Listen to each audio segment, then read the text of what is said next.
Captain. Aha.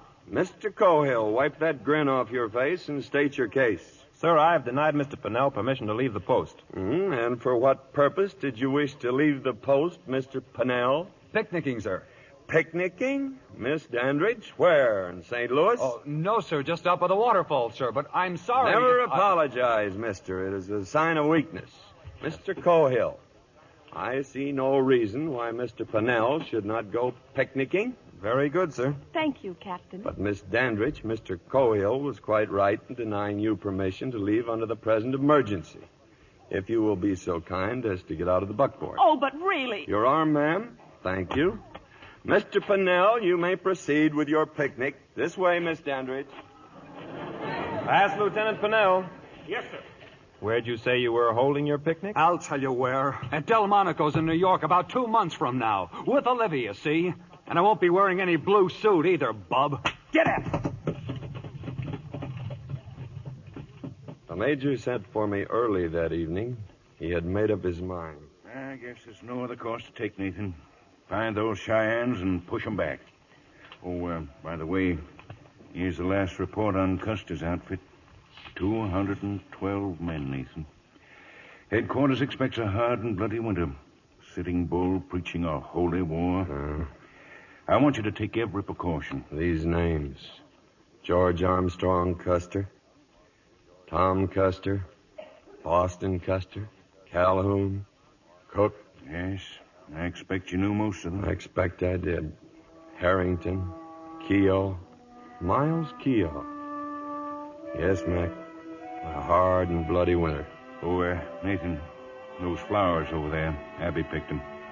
She thought maybe for Mary's grave. Oh, well, I was figuring to stop by there now and... Yes, I know. Never miss a day, do you? Oh, thank her for me, will you, Mac? They're real pretty flowers. 9 years, Mac. 9 years last month.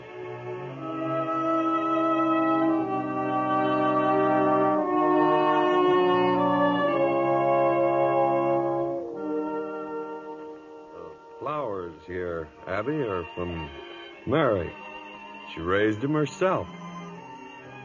Well, only 6 more days to go, and your old Nathan will be out of the Army. Haven't decided what I'll do yet. Somehow, I just can't picture myself back there on the banks of the Wabash, rocking on a front porch.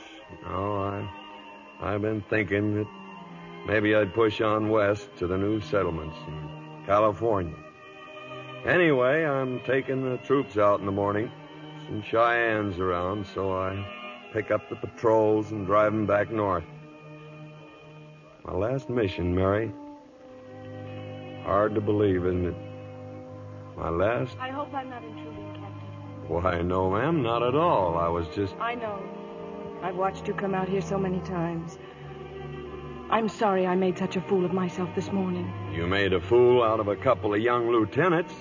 That's never against Army regulations. Then I'm forgiven? You're forgiven. Thank you, Captain. Good night. Good night, Miss Dandridge. She's a nice girl, Mary. She reminds me of you.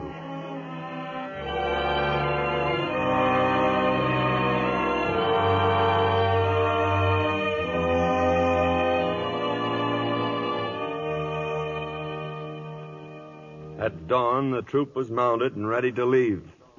Till Sergeant Quincannon came up, driving a wagon.